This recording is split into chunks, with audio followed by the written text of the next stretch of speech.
MeMonster. Chapter 116. I jumped down from a height of about 100 meters.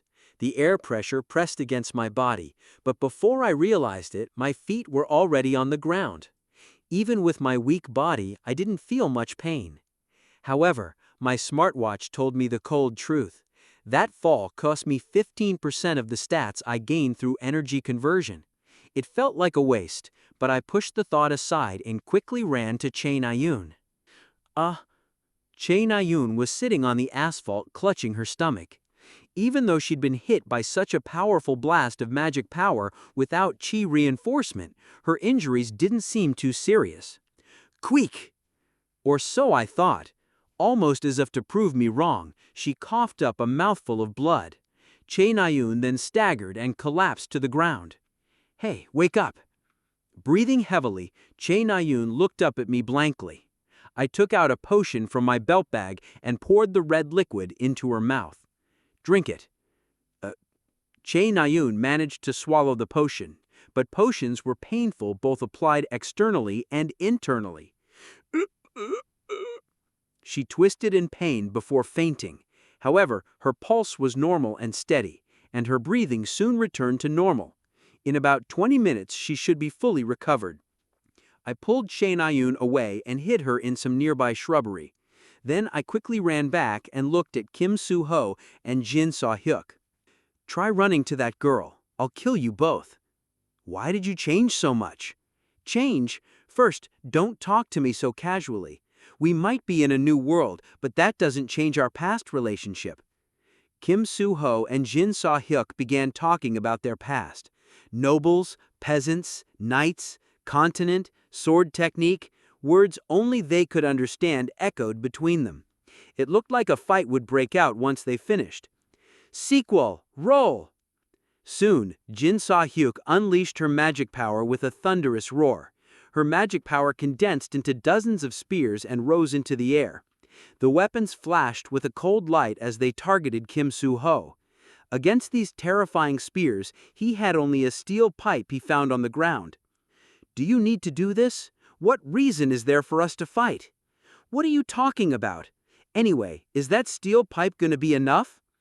After a short exchange, she sent her spears flying like bullets. The spears were impossible to track with the naked eye and carried vicious destructive power. Like missiles, they rained down from the sky. Kim Soo-ho dodged what he could and parried the rest. The spears that missed pierced the asphalt, creating huge craters. The ground caved in and many amusement park rides broke down. After a full minute of Jin Saw-hyuk's attacks, Disneyland turned into a wasteland devoid of hope and dreams. She's OP.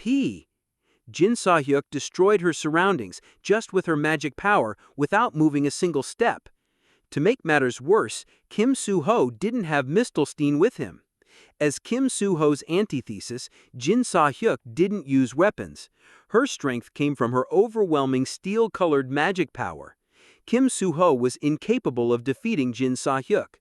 No, the current Kim Soo-ho didn't even intend to defeat her. Kim Soo-ho swung his pipe, sending a magic spear back at Jin Saw-hyuk. However, her defense was just as strong as her offense, easily blocking the spear with a shield of magic power. At the same time, a magic spear struck Kim Soo-ho's shoulder. Although Kim Soo-ho's chi reinforcement stopped the spear from penetrating his skin, he was sent flying by the impact. Jin Saw-hyuk didn't miss this opening. Beams of magic power shot toward Kim Soo-ho, who was still in midair. Boom, boom, boom, boom! Dozens of blasts made Kim Soo-ho's body ricochet in the air. Even after he lost consciousness, Jin Saw-hyuk's attacks continued. It seemed I had no choice but to intervene. Thankfully, I had some medicine ready for moments like this. Your stats increase by 1.5 points for 10 minutes. Overlapping consumption further increases your stats by 0.75 points for 5 minutes. Overlapping consumption further increases your stats by 0.375 points for 2 minutes and 30 seconds. Feeling a surge of energy, I slowly walked up and stood in front of Kim Soo-ho. I couldn't help but wonder what I was doing as a supporting character, but reality had already deviated from the script. As the character inserted into this new scenario, I had to correct it. Give it a rest. Huh? Who are... Oh, the guy from yesterday. Perhaps because of our eye contact yesterday, Jin Sa-hyuk stopped attacking for a moment. You're his teacher? Teacher? I guess I didn't look like a high schooler with my beard. I smirked and opened my mouth to correct her. But at that moment, Jin Sa-hyuk's magic spears shot toward me. Shoulders, neck, heart, right leg, left arm. In the blink of an eye, 6 spears shot past me, locking me in place. Boom! A huge explosion erupted behind me. I fell in a daze at the sudden barrage, but soon snapped out of it. Jin Sa-hyuk's killing intent was still present. She wasn't done yet. I immediately activated bullet time as a single spear shot toward my head. In the slowed world, I could at least sense its movement. I tilted my head to the side and dodged the spear by a hair's breadth. Boom! The spear struck the merry-go-round behind me and exploded. If Jin Sa-hyuk continued her attack, I wouldn't have survived, but she only stared at me in surprise. You dodged that? I thought for sure you wouldn't since you didn't react at all to the other 6. Seeing her serpentine eyes, my heart began to race. Her eyes were full of interest. I wasn't sure if it was because of last night, but Jin Sa-hyuk was overestimating me. In that case, it was best to play along. Why don't you stop here? Kim Soo-ho and I didn't even bring our weapons. I spoke as imposingly as I could. The Jin Sa-hyuk I knew wasn't the type who couldn't hold back her temper.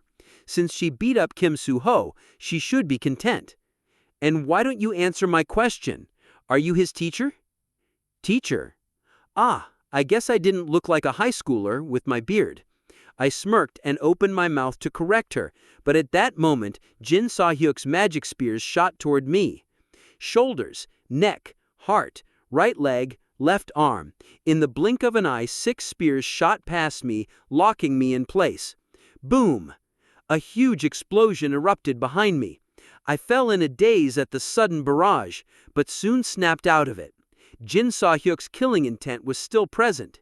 She wasn't done yet. I immediately activated bullet time as a single spear shot toward my head. In the slowed world, I could at least sense its movement. I tilted my head to the side and dodged the spear by a hair's breadth. Boom! The spear struck the merry-go-round behind me and exploded. If Jin Sa-hyuk continued her attack, I wouldn't have survived, but she only stared at me in surprise. You dodged that? I thought for sure you wouldn't since you didn't react at all to the other 6. Seeing her serpentine eyes, my heart began to race. Her eyes were full of interest. I wasn't sure if it was because of last night, but Jin Sa-hyuk was overestimating me. In that case, it was best to play along. Why don't you stop here? Kim Soo-ho and I didn't even bring our weapons. I spoke as imposingly as I could. The Jin Sa-hyuk I knew wasn't the type who couldn't hold back her temper. Since she beat up Kim Soo-ho, she should be content. And why don't you answer my question? Are you his teacher? Teacher? I guess I didn't look like a high schooler with my beard. I smirked and opened my mouth to correct her, but at that moment, Jin Sa-hyuk's magic spears shot toward me. Shoulders, neck, heart, right leg, left arm. In the blink of an eye, 6 spears shot past me, locking me in place. Boom! A huge explosion erupted behind me. I fell in a daze at the sudden barrage, but soon snapped out of it. Jin Sa-hyuk's killing intent was still present. She wasn't done yet. I immediately activated bullet time as a single spear shot toward my head. In the slowed world, I could at least sense its movement. I tilted my head to the side and dodged the spear by a hair's breadth. Boom! The spear struck the merry-go-round behind me and exploded. If Jin Sa-hyuk continued her attack, I wouldn't have survived, but she only stared at me in surprise. You dodged that? I thought for sure you wouldn't since you didn't react at all to the other 6. Seeing her serpentine eyes, my heart began to race. Her eyes were full of interest. I wasn't sure if it was because of last night, but Jin Sa-hyuk was overestimating me. In that case, it was best to play along. Why don't you stop here? Kim Soo-ho and I didn't even bring our weapons. I spoke as imposingly as I could. The Jin Soo-hyuk I knew wasn't the type who couldn't hold back her temper. Since she beat up Kim Soo-ho, she should be content. And why don't you answer my question? Are you his teacher? Teacher? Ah, I guess I didn't look like a high schooler with my beard. I smirked and opened my mouth to correct her, but at that moment, Jin Soo-hyuk's magic spears shot toward me. Shoulders, neck, heart, right leg, left arm. In the blink of an eye, 6 spears shot past me, locking me in place. Boom! A huge explosion erupted behind me. I fell in a daze at the sudden barrage, but soon snapped out of it. Jin Soo-hyuk's killing intent was still present. She wasn't done yet. I immediately activated bullet time as a single spear shot toward my head. In the slowed world, I wrapped the coin with all of Stigma's magic power, giving it the property of anti-magic, and added one more item, Ginseng Pill. Seeps into emitted magic power and strengthens it. It was similar to what I did in the past to kill Evandel and obtain Aether.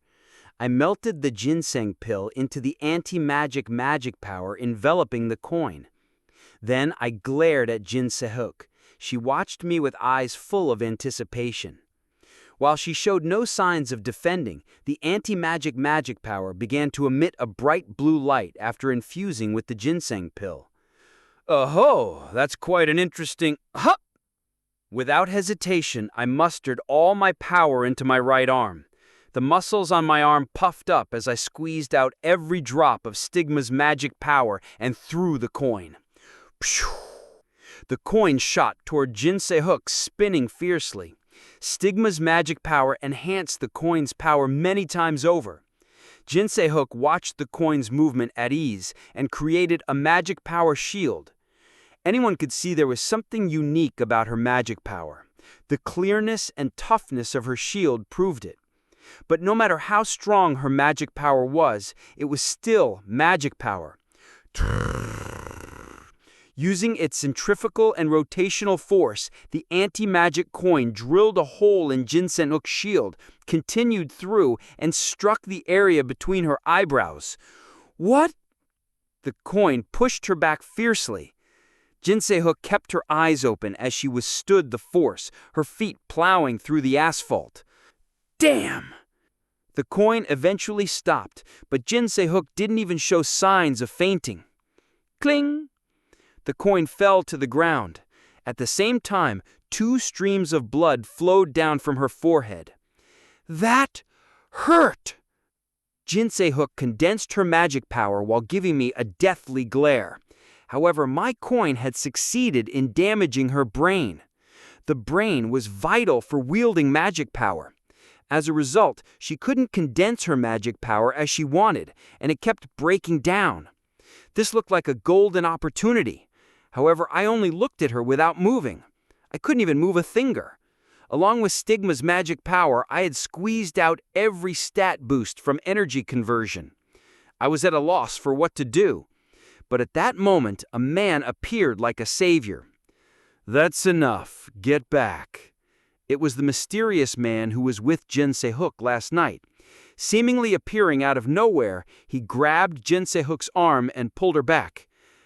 Let me go. I'm fine. I can still kill him. Despite her words, she wasn't in good condition. She couldn't even stand straight and was staggering. With a sigh, the man karate-chopped Jin Soo-hyuk's neck. Immediately, the light in her eyes flickered out and she collapsed. The man picked her up and slung her over his shoulder. Then he stared at me. His eyes were cold. This is our first meeting, right? I only nodded. I couldn't move my mouth. Well, thanks to you, she won't be so careless next time. With that, the man disappeared. By the time the dispatched heroes arrived and were cleaning up the mess in Disneyland, the man was on the move with Jin Soo-hyuk on his shoulder. Since she couldn't struggle, she was as light as a feather, but the man could feel his back getting wet. Oh, she's drooling. Do you have to sleep so dirtily? He used his magic power to put a mask over her mouth. When he was about to leave Disneyland's premises, "Where are you going?" The cold voice of a woman stopped him. To him, it was a familiar voice. He stopped, smiled joyfully, and turned toward the voice. "Jane!" The voice belonged to a woman, but the person in front of him was a man dressed as a Disneyland security guard. But because of Jane's voice, he easily recognized her. Jane smirked and nodded. "It's been a while, old man." "Yeah, it really has." Looking at Jane, the man remembered the days when he wasn't called by his name, but by a color. Putting this thought aside, he asked, "I heard the empty seat will be filled soon. Is the little brat not here?" Little brat referred to boss, and in this world, only he was qualified to call her that. Jane retorted simply, "I'd rather not see blood." "Oh, worrying about me?" "No, I'm worrying about boss, because she can't win against you." He stared intently at Jane. With just a look, Jane's camouflage faded away. Soon, her true, beautiful appearance was revealed. "Then why did you come?" "No reason. I just wanted to see how well you were doing." She glanced at the girl on his shoulder. "Looks like you already found a new child." At this, the man simply smiled. "Right, she's my discipline, though she's a bit special and is constantly trying to kill me." In the next moment, magic power condensed around the man's hand. No, his hand transformed into magic power itself. "So, Jane, it looks like you gained some confidence, or did you just become fearless?" His magic power hand wavered like a heat wave. Anything that touched it would not come out unscathed. But Jane was steadfast even in the face of his threat.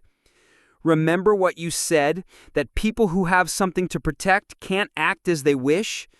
She moved her hand and pointed at the girl on his shoulder. "Just like you can kill me, I can kill that girl."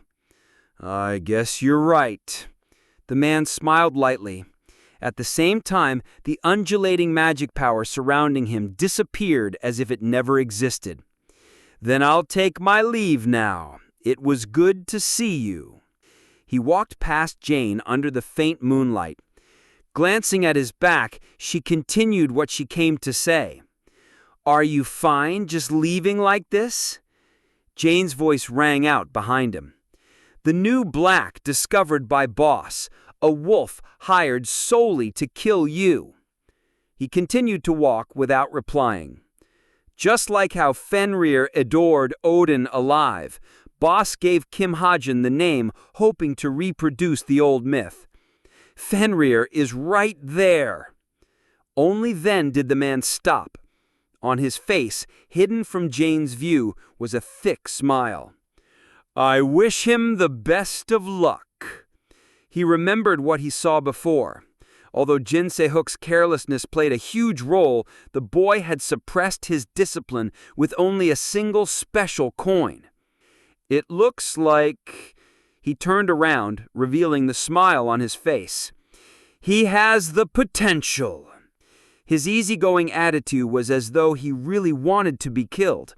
Hearing this, Jane's expression turned sour, but she returned an even thicker smile, refusing to lose. Chapter 117. The dispatched heroes and police arrested all the smugglers who caused the scene in Disneyland. Tomorrow's headline would likely read, "Failed negotiation leads to smuggler infighting." Jin Se-hyuk's party, who was the real cause behind much of the mess, disappeared before the authorities arrived. Kim Soo-ho and Chae Na-yoon recovered thanks to my potions. Currently, Kim Soo-ho was sitting among the broken pieces of asphalt. I walked up behind him and placed my hand on his head. His hair was surprisingly soft. Kim Soo-ho turned around and smiled when he saw me. I smiled back and sat down next to him. "Are you okay?" "Yeah, thanks to you. I'll pay you back for the potion." You don't need to." "So, how are you related to the girl from before?" "She's just someone I know." I see. I didn't ask any further. For a while, we both stared at the night sky in silence. Hajin. Suddenly, Kim Suho called my name in a serious tone. Yeah? I spoke as softly as I could. Kim Suho turned to face me directly. His eyes were filled with emotions that were hard to describe. I understood what he was feeling, yet I couldn't fully grasp it. Losing one's home, a sense of loneliness, I could empathize with. But unlike me, Kim Suho didn't have the hope of ever going back. Never mind. Lame. I laughed, trying to lighten the mood. Kim Suho accepted it with a silent smile. By the way, you're the one who suppressed her, right? No, she was the one who suppressed herself. What does that even mean? I stood up and put my hand on Kim Suho's shoulder. It means she underestimated me. Kim Suho looked up at me with clear eyes. I realized he had many charms. Most of the time, he was reliable and bright, but today he had a melancholy aura. I'm leaving. I don't know who she is to you, but don't be so down. I'm not down. Kim Suho smiled bashfully, clearly lying. Finding this side of him a bit amusing, I ruffled his hair roughly. What are you doing? I'm leaving for real now. What? Hey! With his hair puffed up like a lamb, Kim Suho glared at me, half smiling. I returned his look with a playful grin as I walked back to the hotel. Busan Luxury Hotel, 2-person room. Yu Yanhei was in deep thought. Tonight was especially complicated. In truth, it was the first night she experienced since learning the truth, as she had been passed out the night before. I couldn't tell him. She murmured. Although she was determined to tell Kim Hajin the truth, she missed her chance while hesitating. You don't have to say it. Yu Yanhei still remembered what he told her. However, he didn't know what confession she would make. Even without his words, Yu Yanhei felt she might not have confessed anyway. She was afraid. Afraid that one day when he found out the truth, his gun would point at her. That the man she considered her ally for the first time in her life would become the greatest threat to her. That is what made her afraid, and that is what made her sad. That felt great. At that moment, Chae Na-yoon came out of the shower, interrupting Yu Yanhei's somber thoughts. Yu Yanhei looked back at her. Chae Na-yoon was in the middle of putting on her underwear. Yu Yanhei asked, "Does it hurt anywhere?" Huh? Oh, it's fine. Apparently the emergency treatment was good. The immediate use of a potion and her body's keftness made it so her internal injuries healed easily. Chae Na-yoon sat down on the edge of her bed, wearing only her underwear. Yu Yanhei glanced at her. There was a cartoon cat on her underwear, but she didn't look childish because of her excellent figure. Chae Na-yoon picked up her smartwatch instead of putting on clothes. Seeing her typing on a holographic keyboard, Yu Yanhei asked, "What are you doing?" Huh? Oh, I'm texting Kim Hajin. I thought I should thank him. Yu Yanhei watched her silently, then added, "Be nice." Huh? When you text him, be nice and not snarky. What? Are you high? Chae Na-yoon looked at Yu Yanhei, dumbfounded, as Yu Yanhei silently crawled into bed. Tilting her head, Chae Na-yoon looked at the reply she just received from Kim Hajin and frowned. Sleep. 2 days later, 11 a.m., Sunday. I returned to Cube's dorm room with Evandel and Hyung. Compared to the presidential suite and Seoul's apartment I enjoyed over the weekend, Cube's dorm room felt small and cramped. Thankfully, I'd be assigned a bigger room next year. If I couldn't endure it, I could always move out and commute. Chicken, chicken, chicken, chicken, chicken. As I walked into the kitchen with 3 roasted chickens, Evandel and Hyung waited anxiously at the table. Since Hyung only eats legs and wings, Evandel gave Hyung 2 legs and wings. After fighting for a long time, Evander seemed to have finally learned the concept of sharing. I watched them eat with a smile, then walked into the bedroom and turned on my laptop. You obtained 433 SP. Luck applies, giving you 22% bonus SP. I gained quite a bit of SP from last night's incident. The luck bonus alone was close to 100 SP. Since I had accumulated enough, it was about time to use it. I typed in one of the physiques I had thought about. Medicinal memory physique. It was one of my more recent ideas. Since it looks like I'd be consuming a lot of medicine from now on, I came up with a physique to make the effects more permanent. Memory. When consuming medicine with the same property and effect, the body will memorize a portion of the medicinal effect. The amount depends on luck. Reproduction. The body will naturally produce medicinal effects that are 100% memorized. The amount also depends on luck. Reproduced medicinal effects will have different reproduction cooldown times depending on their effect. Adaptation and growth. The medicinal effect will increase with repeated consumption and reproduction. The amount and frequency depend on luck. 1,000 SP will be consumed. Would you like to save? Damn. As expected, modifications related to permanent stat increases were extremely expensive. But being expensive also meant it was worth the cost. Not to mention, I had more than enough SP to pay for it thanks to fighting Asura and attacking Jin Sahyuk.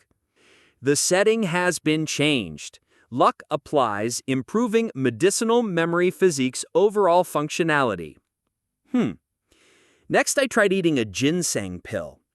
By consuming a medicine, your strength, vitality, stamina, and magic power stats increase slowly. Your body remembered 4% of the ginseng pill's stat increase medicinal effect. 4%. Assuming the increase was linear, I only needed to consume 25 pills for my body to learn to reproduce it. That's not bad at all. Suddenly, my upper arm began to ache. It was a pain I'd been expecting, but wasn't looking forward to. I quickly took off my shirt and looked at my arm. A crescent line was being drawn above the cross-shaped stigma. I clenched my teeth to keep from groaning. Evander was currently outside. I couldn't let her worry about me for no reason.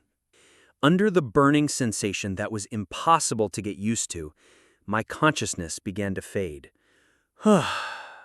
When I opened my eyes, it was 11 a.m. Today was Sunday, the day I promised to meet Rachel. Shit, I'm screwed. I went to the living room and found Evander and Hajin sleeping. I first checked my smartwatch. Missed call 6:34. There was one missed call at 6:34 a.m. Could it be... Although my arm still hurt, I quickly ran out of my room and raced to the place I promised to meet Rachel. After arriving in just 5 minutes, I hid in a bush nearby and looked for Rachel. As I thought, Rachel was still waiting for me. She was next to a street cat, perhaps to deal with her loneliness. Rachel stroked the cat's back and looked up at the sky. Her mouth moved slowly. 1, 2, 3. It seemed she was counting stars. Although I felt extremely sorry, I first checked her wrist for the bracelet. Without it, there was no way I could help her. Thankfully, she was wearing the bracelet. I approached her, scratching my head. Rachel, see? Rachel noticed me, then dropped her head silently. For someone who waited 5 hours without hearing back, she didn't seem too angry. However, her faintly protruding lips and sharp cat-like eyes told me she was upset. I couldn't blame her. After all, she waited 5 hours. Sorry I'm late. Something came up. I slowly walked up to her. Rachel greeted me with a faint smile. It looks like you just woke up. Rachel glanced at my hair. I touched it. It was indeed puffed up like I just got out of bed. But that's okay. I just came here too. Gum. Sorry. She definitely sounded upset. Feeling awkward, I stretched my arms a bit. Since I'm late, I'll cut straight to the chase. Rachel C., You wanted to learn about barrier, right? Rachel nodded silently. But before I can teach you barrier, why don't you try following my training method? Yes? You know, people have different training methods. One of the best ways to overcome a slump is to change your training method. The method I use might be suitable for Rachel C. too. Hearing my hurried and flustered tone, Rachel looked doubtfully at me. Why don't you take it slow tomorrow? No. Just sit down like you're meditating. Rachel tilted her head, not understanding. Just sit like me. Oh, yes. Rachel sat down, cross-legged on the ground. Next, spread your magic power throughout your body. This is called breaking through acupoints. I muttered some buzzwords I remembered from martial arts novels. Thankfully, Rachel began to concentrate on controlling her magic power without complaint. A faint blue glow began to surround her body. Good, just keep going. I encouraged her, hoping she wouldn't find it too suspicious. Next, try moving all that magic power to your left wrist. We're going to make it go around your body afterwards. This was the most important part. The moment her magic power opened the bracelet on her left wrist, this useless training method would become the greatest training method. Put strength in your left wrist like you're emitting magic power from it. Psst. The bracelet began to shake from the vibration of magic power. However, the butterfly seedling dust showed no signs of flowing out, while Rachel's face turned red like a tomato. Harder, like you want to break that bracelet on your wrist. Rachel's trembling became stronger. The movement of her magic power also became fiercer, and in the end, snap! The bracelet snapped in half. The butterfly seedling dust inside finally began to pour out. Chapter 118. From the broken bracelet, butterfly seedling dust scattered down, seeping into Rachel's magic power. Rachel didn't notice this silent change, focused as she was on the movement of her magic power. Now, with your right wrist. To keep her from getting suspicious, I had her circulate her magic power throughout her body, from her left wrist to her right, then her ankles, and finally her forehead. Soon, Rachel was covered in sweat. It's hard for everyone on their first try. I couldn't help but laugh at myself inwardly. Here I was, coaching someone with a 9 to 9.5 potential rating. But this training wasn't meaningless. After all, it was the breathing exercise Kim Suho did every morning. All right, next. Try standing up. Rachel stood up enthusiastically, thinking it was time for the real thing. We'll set barrier aside for now. However, she lost her enthusiasm at my next words and tilted her head. Rachel C., we've known each other for about 8 months now, and for a semester we were pretty close because of team challenges. Yes? Yes, you're right. Take it with a grain of salt, but I've been watching you in battle and thinking, have you taken an elemental affinity test? Elemental affinity? Yes, I'm good at discerning talent. I guess you could say I have sharp senses. You know I helped Chain Ayun too, right? Chain Ayun was a hot topic in Cube's community and several guilds. Not only did she switch from bow to sword, but she was also showing immediate results. Yes, I took one when I was young, and the results came out positive. But how did you? She looked at me, wondering how I knew. There's something different about your magic power. Its property changes slightly depending on the environment you're in. This was Rachel's trait that I created. Rachel seemed to understand what I was talking about as her eyes widened. You're right. I've been feeling it too. As for my elemental affinity, it hasn't increased since I was 10, so I gave up on it. That was obvious. Research on elementals was scant, and people in this world knew little about how to cultivate elemental affinity. Elementalists were uncommon even in the other world Kim Suho came from. But it was different now. The butterfly seedling dust that seeped into Rachel's body would serve as a pathway, connecting Rachel and elementals together. Furthermore, I already knew the efficient training method Kim Suho and Rachel painstakingly developed in the original story. All right, next. We'll start from the beginning. You might have used the wrong training method. Rachel looked doubtfully at me. I could understand what her eyes were saying. She must have been annoyed that I was going off on a tangent when she came to learn barrier. Your problem isn't barrier. Didn't you say you were in a slump? You have to think about how to overcome your slump. Learning barrier is putting the cart before the horse. I see. You're right. To my surprise, Rachel was quickly convinced. She was unexpectedly easygoing. Try to resonate your magic power with the grass below us, like you're about to talk, or rather share your magic power with the grass. Yes, I'll give it a try. The most important aspect of wielding elementals is resonance with nature. Rachel closed her eyes and did as I said. 3 minutes, 5 minutes, 10 minutes passed. Rachel's body became more and more hazy, but since nothing was happening to the grass, I was about to speak up, thinking it had failed, which is when a change occurred. Oh! The grass Rachel's magic power touched emitted green, shining droplets. Although the light was faint and the droplets were few, it undoubtedly confirmed Rachel's ability. Power to wield elementals. This tricky ability not only required one's gift to align with it, but also a certain disposition. Rachel C? Rachel C, try opening your eyes. Hearing my voice, Rachel slowly opened her eyes. Huh? Her voice was full of uncertainty, but when her eyes fell on the green droplets floating for her, she stayed in her dazed state. Seeing her dazed face, I smiled and muttered, "Well, well, it looks like I'll have to accept quite a hefty lesson fee." Rachel then turned and fixed her shocked gaze at me. After meeting Jin Shahak in Busan, nothing eventful happened in Cube. In a novel, this period would have been a time skip. During this time, I did what I had to do. First, I completed 2 more missions as Geronimus's mercenary. One was assassinating a Jin, and the other was escorting a cargo. Boss seemed to like how I handled things, as she made another offer. This time it was an official contract. As Cube's cadet, I trained with Rachel every night for 1 hour.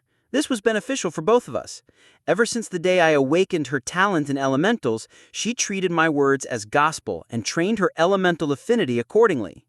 As for me, I trained myself to react more sharply and efficiently in bullet time with the help of Rachel's rapier attacks. Sparring with a strong opponent increases your speed by 0.05 points. Sparring with a strong opponent increases your vitality by 0.05 points.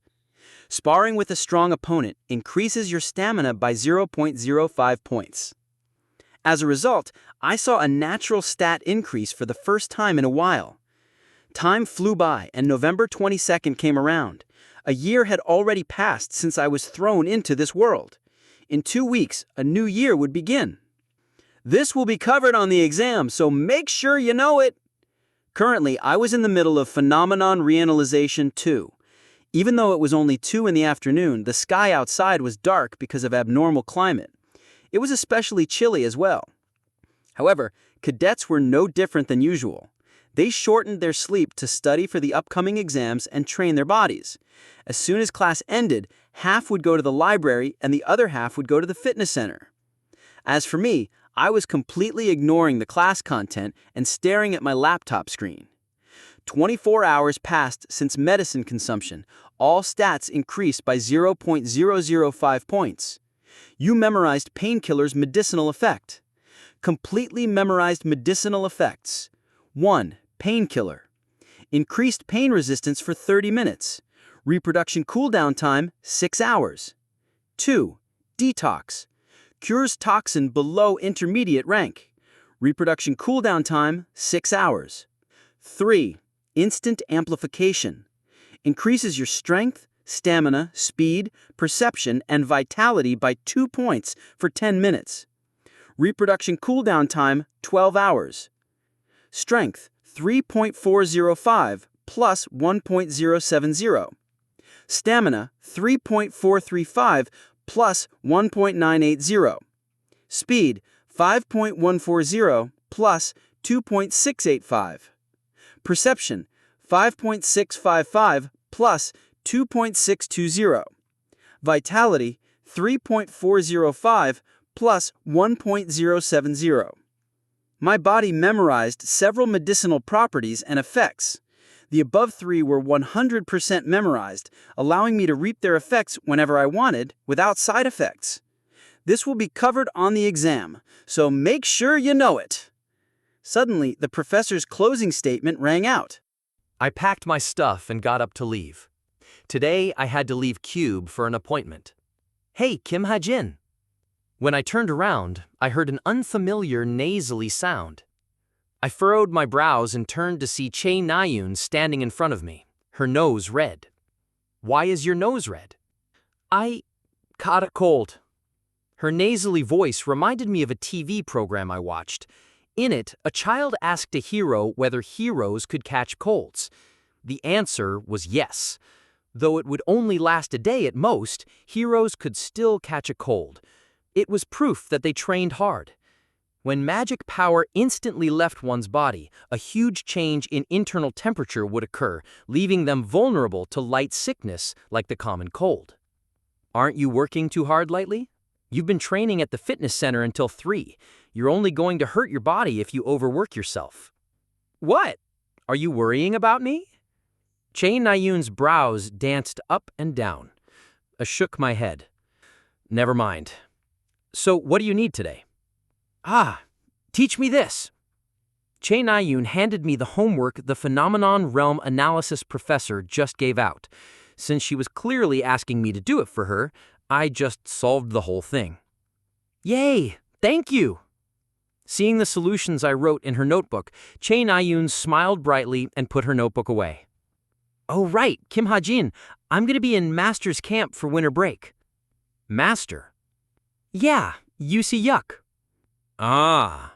UC Hyuk's hell training. Only Kim Soo-ho was supposed to go this year, but it seemed Chae Na-yoon was also going because she switched to a sword. It was a good thing.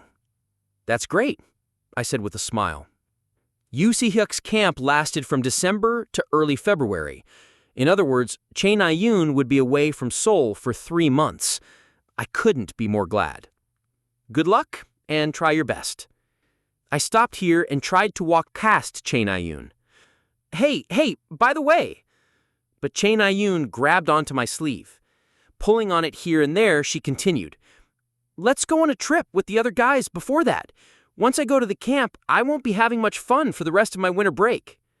I don't think I'll have time. Come on, let's go. I'll pay for everything. She kept pulling on my sleeve, smiling happily. However, I refused her resolutely. I can't go. Really? Yeah, I don't have time. Hearing the same reply I gave before, Chae Na-yoon let go of my sleeve and pouted. Fine, you don't have to if you don't want to, she muttered with a disappointed face, then left the classroom before me. Feeling the gazes I was receiving, I looked around. Kim Soo-ho, Yi Young-han, and Yoo Yeon-ha were giving me strange looks. Hey, Yi Young-han, he's playing hard to get, right? No doubt about it. I could hear Kim Soo-ho and Yi Young-han whispering to themselves. 3 hours later, Gangwon-do Field. Bite! I sounded like an owner training his dog, but the outcome of the single word I uttered was massive. A giant wolf shot out of my chest, raced forward, and bit down on a troll. Keek! The troll struggled to pull the wolf off, but Evendel's servant was several times stronger than a low intermediate rank troll. Not long after, the troll collapsed on the ground. Hoo! After taking care of the troll, the wolf howled loudly, expressing his joy. I checked my smartwatch. Ghost Wolf absorbs troll blood, acquiring lowest rank regenerative power. By killing a troll, he acquired its regenerative ability. 5 days ago, he acquired an ability called skin hardening by killing an orc. The Ghost Wolf's absorption ability was showing great results. Recently, I've been focusing on raising the Ghost Wolf. As Evendel's first servant, he's worth every second I spent making him stronger. To be honest, he was much stronger than me even now. If anybody asked who Fenrir was, I might have to say it was him. The Ghost Wolf came back to me panting. I couldn't call him cute with his teeth covered in blood and flesh, but I happily stroked his back. Well done. Well done. Grrr. The wolf closed his eyes and expressed his satisfaction. Next, I contacted SH Agency and let them know where I was. In about 5 minutes, one of their employees should come and retrieve the troll's corpse. While I waited, I sat down on the wolf's back and looked around at SH Agency's homepage. Wow, looks like it'll go public soon. The homepage looked much better than before.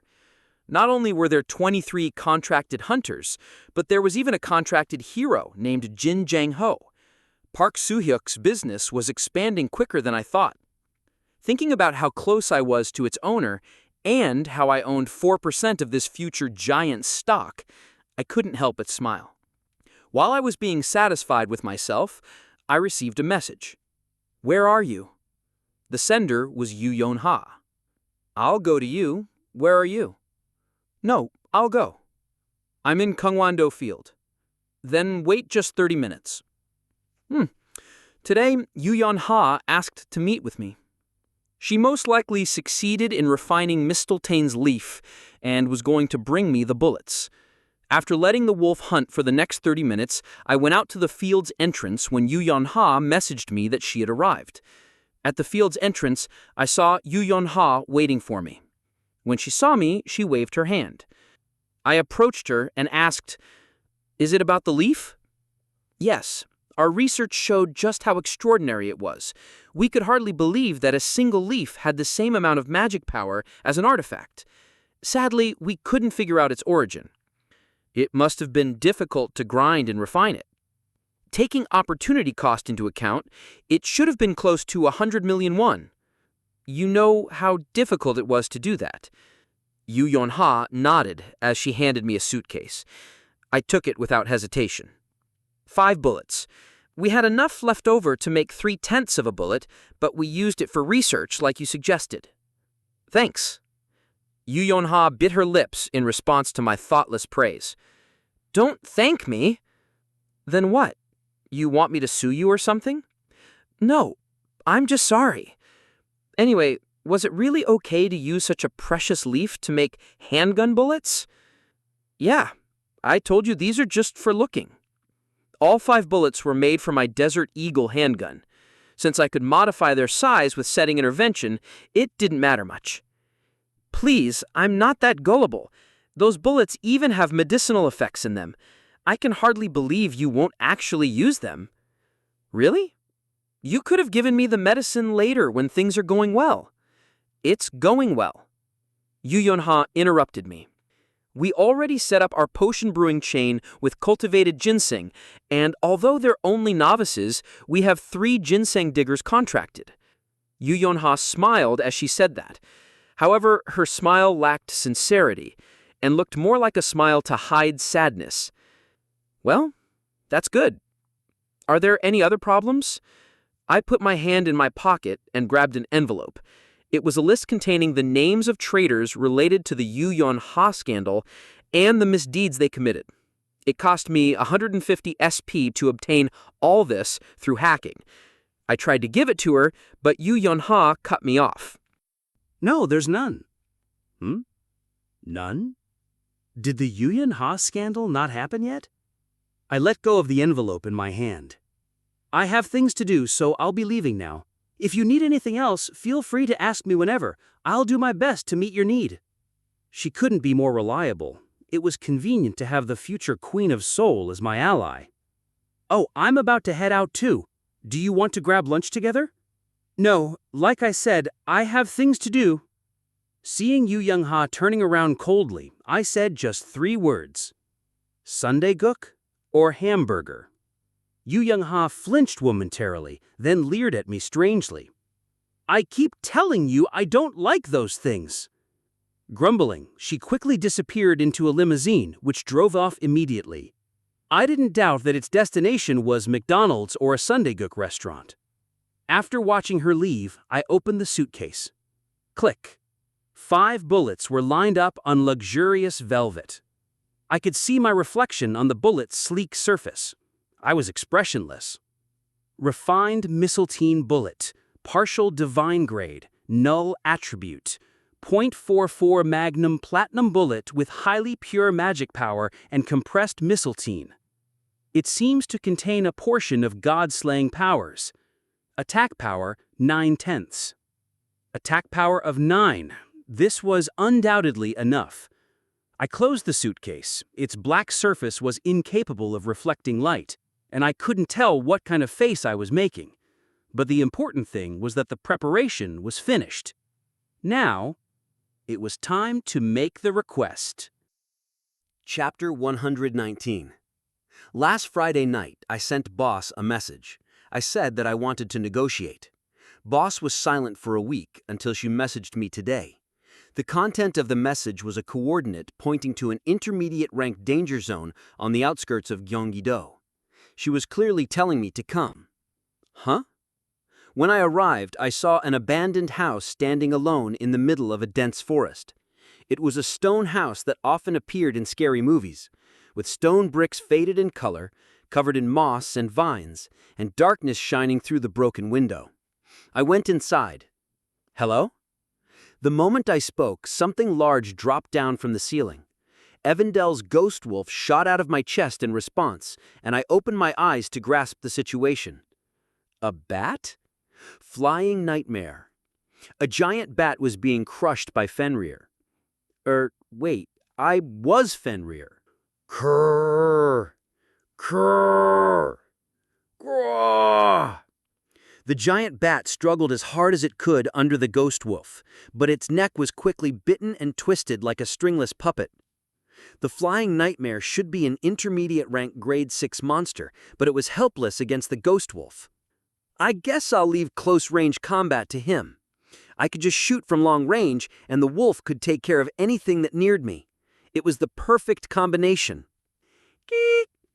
Soon, the door behind me opened and small footsteps rang out. I turned around. As expected, it was Boss.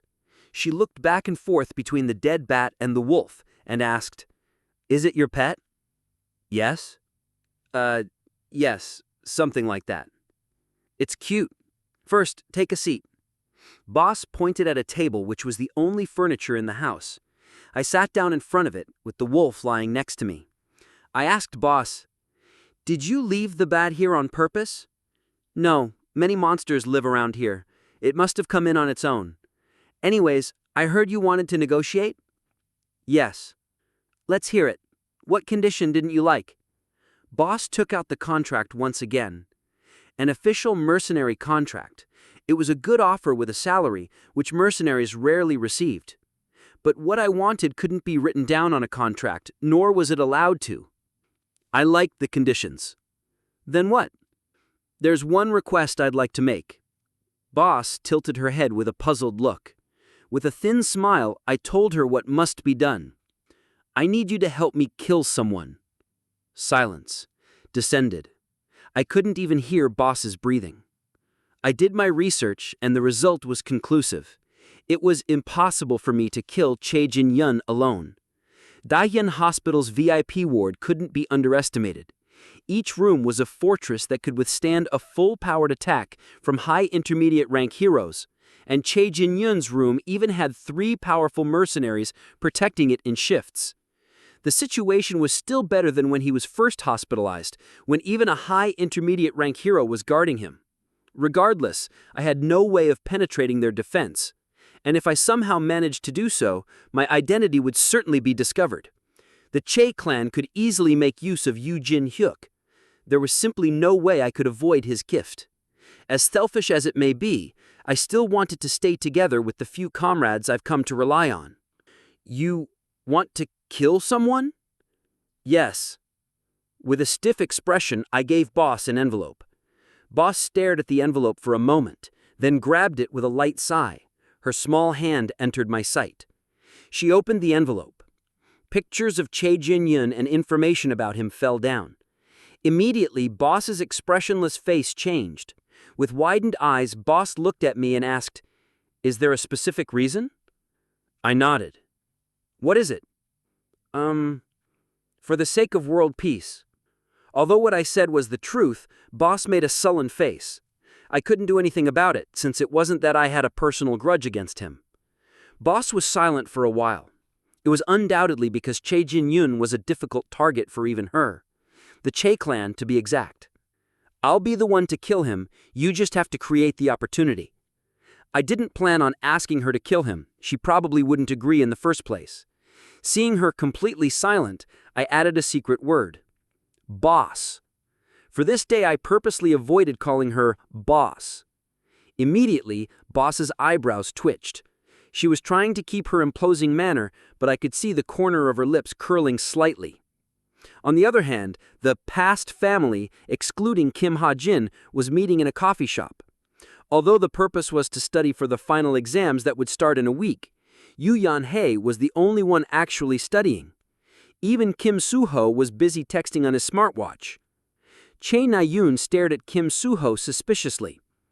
Kim Soo-ho, you're texting Sung-a-un-ni, aren't you? Huh? I knew it, so that's why she kept asking you about you.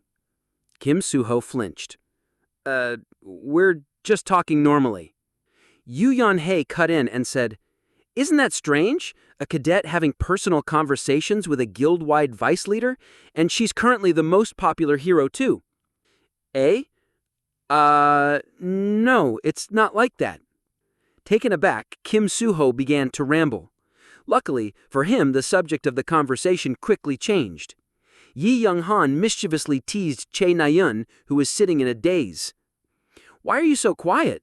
Are you thinking about Kim Ha-jin? Why would Che Na-yoon be thinking about that idiot? But it was Shin Jung-hak who reacted first, and Yu Yan-hei also frowned at his language. Jing-hak, don't call him an idiot. He's rank 1 in theory. Right. Jung-hak, didn't you ask him for help yesterday? What? Don't make things up, Kim Soo-ho. Have you finally gone mad? I saw you ordering Kim Horak to ask for you. That was him just asking what he didn't understand. What nonsense is that? Shut up. Stop being so loud. I'm tired and annoyed by my recent hellish training. Che Na-yoon quickly suppressed Shin Jung-hak's outburst. On the other hand, Yu Yan-hei smiled bitterly and closed her textbook. No one seemed to be interested in studying. So, all three of you are going to UC Hook camp? Then you'll be a league above the other cadets once you come out. Yeah, we'll come back early March. So when should we go on our trip? The best part about being students is being able to go on trips with friends. Hearing Yu Yan-hei's words, Che Na-yoon replied in a better mood. December 17th, a week after finals. Oh, that day doesn't work for me. I have a promise with Hajin. What? Che Na-yoon's eyes widened at Kim Soo-ho's unexpected words. What promise? We're going... Kim Soo-ho paused. Last week, Kim Ha-jin said that he found a dungeon and invited him to come. He felt that it was something he shouldn't reveal to others. We're going on a drive together. A drive? Yeah, I've been wanting to try riding his bike. Pfft, what a fitting duo. Shin Jung-hak sneered, while Che Na-yoon suddenly began to bang her head against the back of the couch in a fit of rage. I can't believe this. After repeating this woodpecker-like motion for a bit, Che Na-yoon suddenly shot up. Hey, I'm going first. Kim Soo-ho asked, Where are you going? Training. I'm going training. Don't follow me, Shin Jung-hak. Shin Jung-hak, who was stealthily trying to get up, sat back down. Kung, kung. Che Na-yoon then stomped out angrily for no determinable reason. 9 p.m. After talking with Boss, I met with Rachel as soon as I returned to Cube. This was our standard one-on-one training time. By the way, why did you ask me to help you with Barrier? I'm only ranked 334. Before the start of training, I suddenly got curious and asked. Rachel looked at me for a minute, then spoke with a sheepish smile. I'm not that stupid. I already know that Hajin is staying at that rank on purpose. Yes? Well... I shrugged at Rachel's surprisingly high evaluation of me. Thinking about it carefully, she wasn't wrong. If I utilized Stigma's magic power well, I felt like I could easily climb to rank 30. Any higher made me doubtful because of my stats. 0.7 from Aether, 0.3 from Under Armour, and 0.1 from Ghost Wolf. Even with a total of 1.1 points from items, my stats still weren't great. Let's start. Try activating Barrier. Rachel nodded with a look of determination. She stood up straight and invoked Barrier. Although it looked a bit jagged, it was still covering her upper body, and its defensive capability looked high even at a glance. Now, I'll try attacking. I held up my cadet handgun and aimed it at her barrier. Although I could easily kill a low intermediate rank monster with the cadet handgun, I shouldn't be able to penetrate Rachel's barrier. Before that, cover yourself with key reinforcement, just in case you get hurt. Yes! Along with an enthusiastic reply, Rachel covered herself with key reinforcement. She really was passionate about learning. Now, try to stop my bullets using that barrier. This time, she seemed a bit confused. She probably thought the barrier would defend on its own. Using this barrier? Yep, you'll know what I mean once you try. It'll be quite difficult. Rachel quietly curled her body behind her barrier. I grinned and aimed my gun at her. I'm shooting. I fired immediately. The bullet I shot curved in an odd way, digging underneath Rachel's barrier, then suddenly shooting up and hitting her arm. Ugh. Rachel trembled at the sudden impact. Then she rubbed her arm with her hand. Since she had her key reinforcement up, it should have only felt like a sting. I provoked her slightly. If you want to block my bullet with that barrier, you'll need to practice for at least 3 years. Rachel opened her eyes wide, her pride clearly hurt. I want to try again. Of course. The decision Rachel made to deal with my bullet was enlarging the size of her barrier. With a small smile, I aimed where her barrier couldn't cover, her toe. Tang! Oh! Ow! Ow! Her key reinforcement must have been weaker around her feet as she fell to the ground, holding her foot. Then with teary eyes, she glared at me with a wronged face. That was mean. What do you mean? That was Rachel C's fault. Why try to block a bullet with just a barrier? Huh? Try asking the grass or the wind. I remembered a scene I described. A breathtaking scene from the future where Rachel would ask her elementals to cast hundreds of barriers. Using this fairy tale-like power, she would save thousands of people and overcome her trauma at the same time. Of course, that was in the future. The present time's 17-year-old Rachel was only glaring at the grass, unable to understand what I meant. Bzzz. Suddenly, my smartwatch rang. This buzz was an alarm function I added to notify me whenever a change happened to me. 24 hours passed since consuming a ginseng pill. All stats increase by 0.0012 point. Medicinal effect, physical body reinforcement has been 100% memorized. 4. Physical body reinforcement. Increases all stats by 0.001 to 0.02 point. The increase is only dependent on luck. Your physical stats will not affect it in any way. Reproduction cooldown timing, 24 hours. After eating Yu Yanha's ginseng pill every day, I finally obtained its medicinal effect. Although the ginseng pill's effect permanently increased its user stats by 0.001 to 0.02 point, the upper limit was only achievable by children or the elderly. I've only been able to get 0.0015 point at max with each dose. But now that I had this physical body reinforcement effect, my stat increase would take a new turn.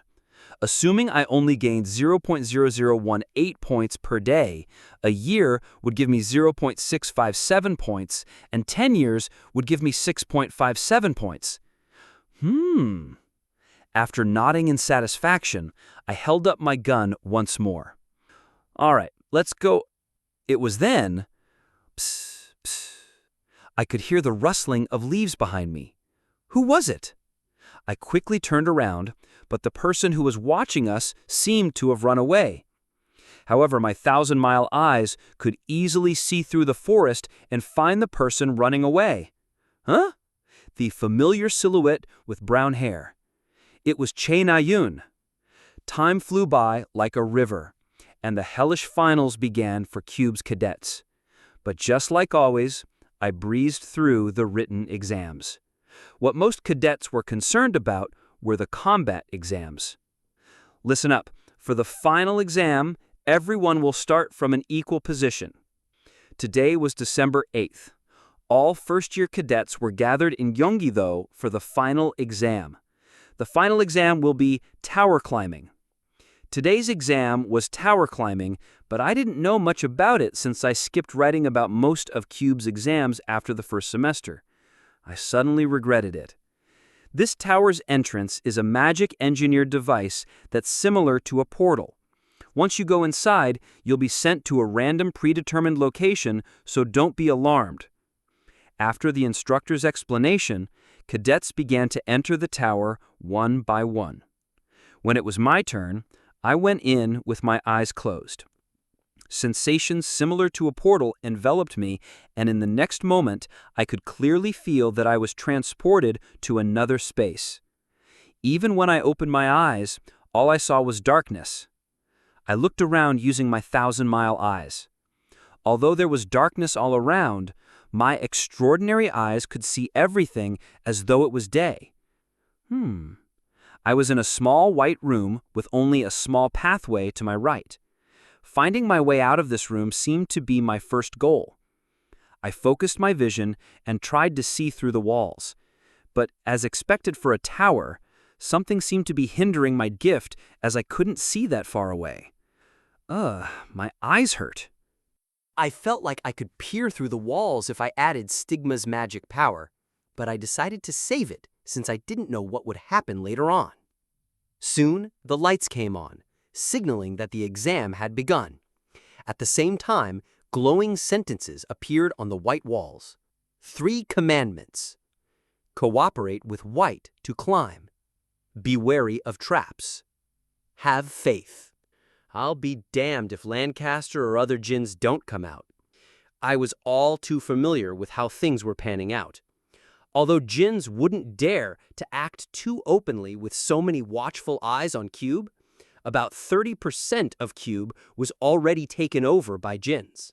First, I took a careful look around, but just as I concluded before, there wasn't anything special about the room. So I'll have to cross that bridge. There was a pathway on the right leading to a bridge.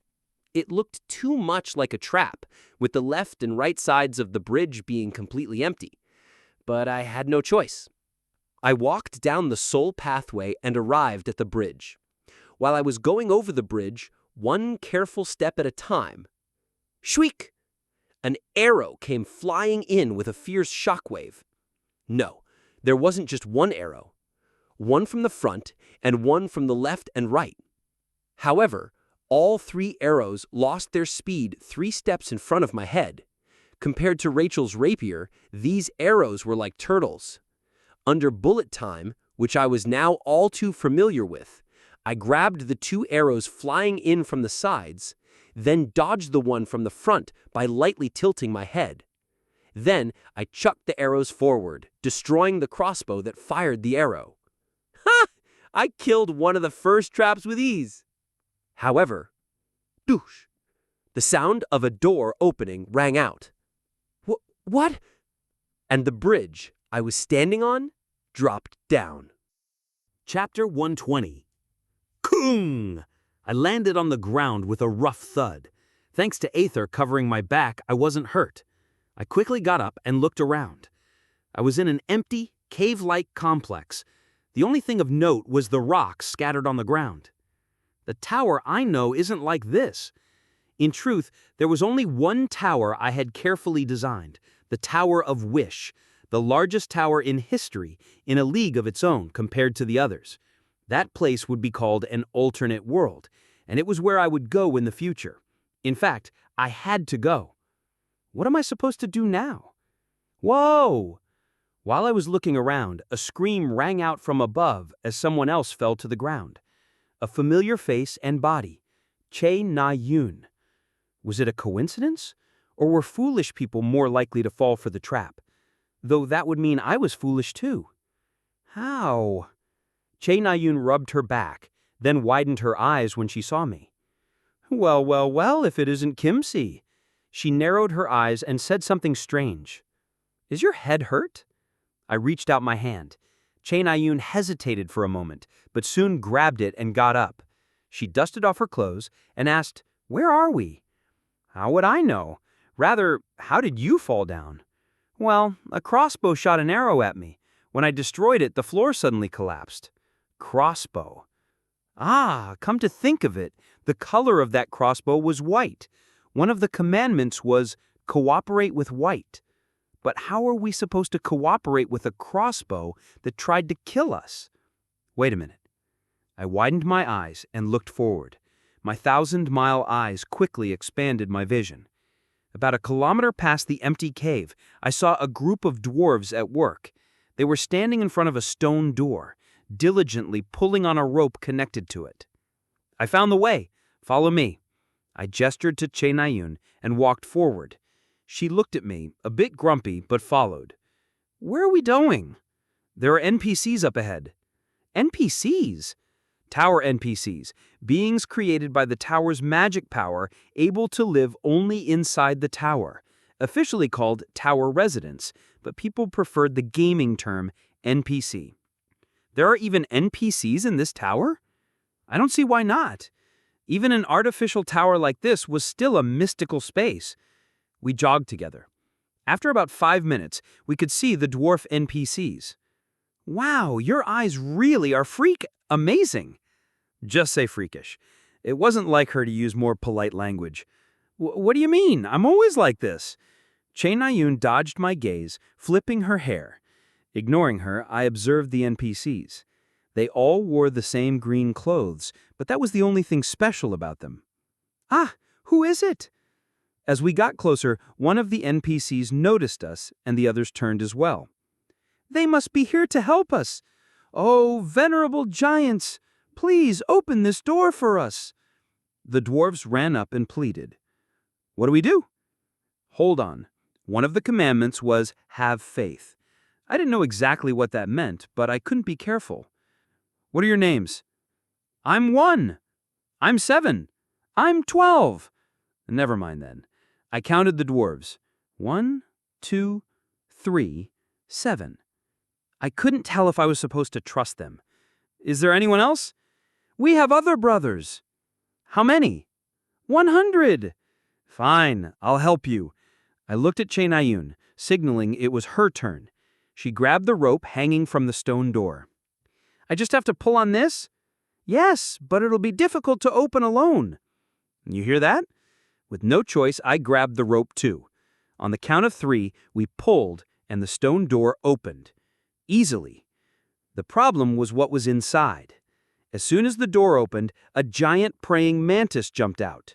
From its black carapace, I could tell it was a high-ranked insect-type monster. Swinging its front legs, it charged at us. But Che Na-yoon drew her sword before it could get close. Moving faster than light, she slashed in a clean motion. The magic power from her sword cut the mantis's shoulder. She then kicked its abdomen and slashed again as it flew back. Swish! A crescent wave of magic power plowed through the ground, obliterating the mantis on contact. Che Na-yoon closed her eyes and sheathed her sword, her short hair fluttering from the wind of her attack. I blinked several times, watching her display of power. She was incredibly strong. Thank you, thank you. The dwarf NPCs bowed and walked through the door. We probably had to go in as well. Let's go. Take the lead, Kimsey. We walked through the stone door. However, what lay behind was completely different from the outside. In the blink of an eye, we found ourselves in a forest with the dwarves waddling ahead. Following them, we reached a town. Are towers normally like this? Towers have intelligence, so I'm sure they can change their structures however they want. According to my settings, towers had intelligence exceeding that of humans. The only problem was that their goal wasn't survival, but something else. Let's follow those NPCs. Looks like there are other cadets in the town. Sure, Kimsey. Ugh. We followed the NPCs into the town. The town had all sorts of facilities: inns, restaurants, weapon shops. As I mentioned, there were other cadets here, too. Oh, it's Nayun! One of the cadets shouted after seeing Nayun. Nayun! It was the high-ranking supporter, Ji Yi-jun. Yi-ji-yun, what is this place? How do you climb up?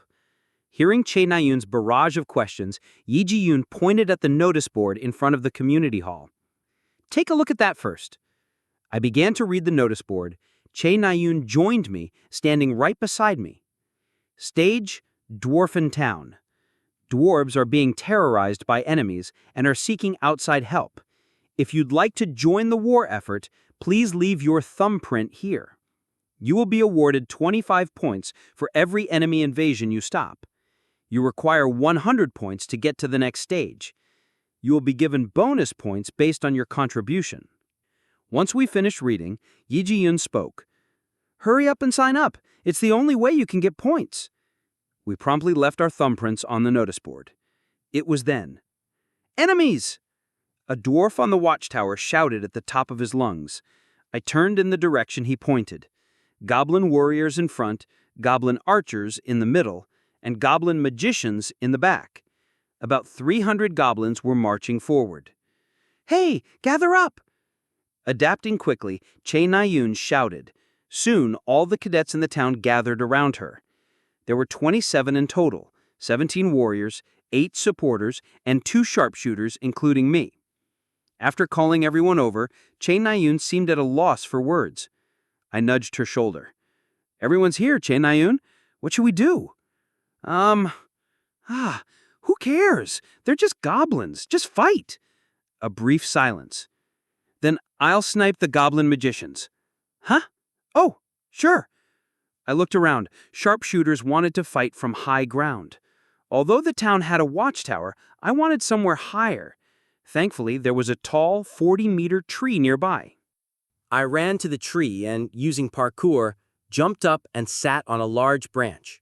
Looking at the goblin magicians in the distance, I took out the cadet handgun. Scan? 40%. Not bad. The cadet handgun's attack power was nothing compared to the Desert Eagle, but we were fighting goblins, and goblin magicians had especially weak defense. I should be able to kill them instantly with headshots. Geek! One goblin raised its staff and howled. Was that the leader? I fired at the howling goblin. The bullet arced and pierced its head. As soon as I confirmed the leader's death, I fired at the goblin magicians. Each bullet killed one, and soon there were none left. Nice, Kimsey! Let's go, guys! With Che Nayun's command, the warrior cadets charged forward.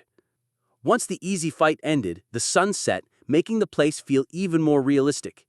Che Nayun and I walked into the town's restaurant, wondering if we really were in a tower. So, JC, what are you going to eat? Just fruit juice? By the way, why are you calling me Che-C? It's kind of annoying. You started it. But that doesn't mean you can do it too.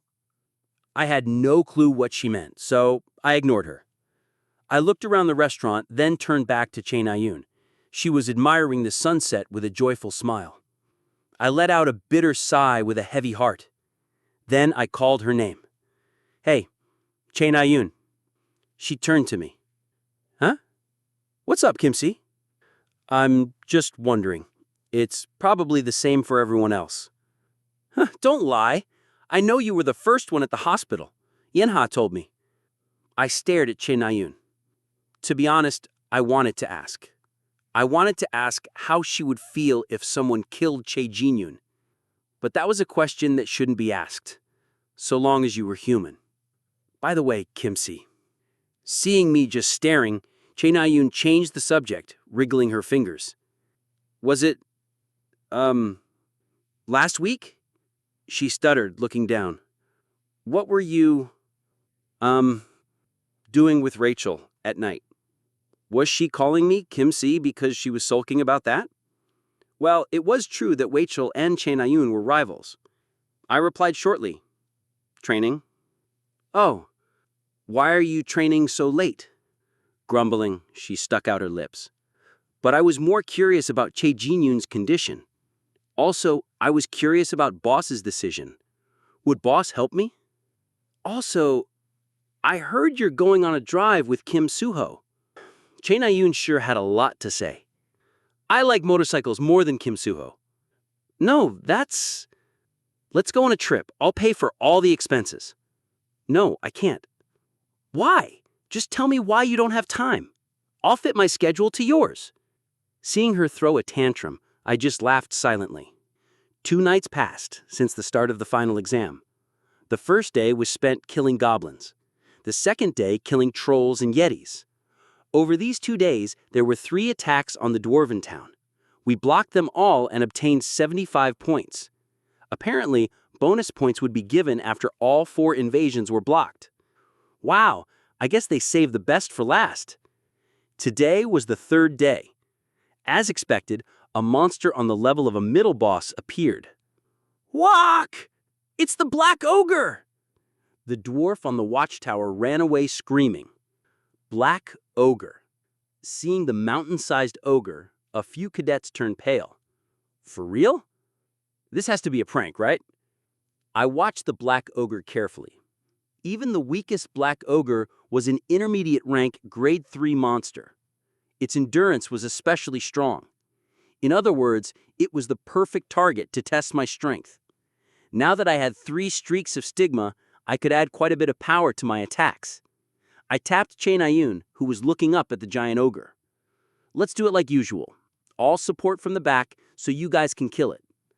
But against the Black Ogre, a bullet wouldn't... Eh?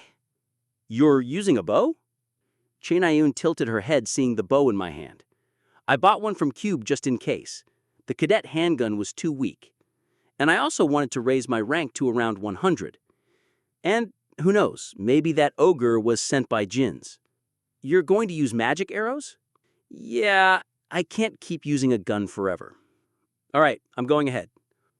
Hey, wait! I climbed up the usual tree and looked down at the Black Ogre. Now that I was up high, I saw that it wasn't as big as I thought.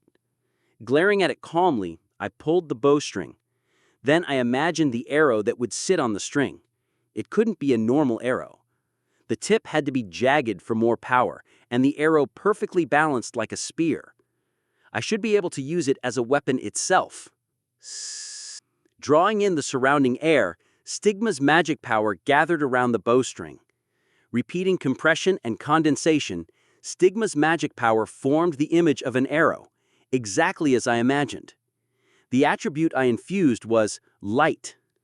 As a result, the arrow shone brilliantly. However, I let out a bitter sigh with a heavy heart. This single arrow used almost all of 3 streaks of stigma. Of course, that meant its destruction power was unimaginable. I pulled the bowstring with all my strength. The light from the arrow swirled like a tornado, growing brighter. After a short breath, I let go. The arrow shot forward like a beam of light. The Black Ogre seemed to notice and raised his hand to block. But the moment the arrow touched his hand, a silent explosion erupted. With no flames or thunder, only a blinding light blazed, burning the Black Ogre's flesh. Guo! The Black Ogre's arm burned white. Its blood-curdling scream rang out. Although it only lost an arm, it couldn't fight against Che Nayun and over a dozen warriors with one arm. Not to mention, Yi Ji-yoon had several buffs on Che Nayun. Wow! However, Che Nayun was only staring blankly at the Black Ogre, not charging in. Thank you for listening. If you enjoyed this story, don't forget to subscribe, comment, and like the video. Have a suggestion? Let me know in the comments.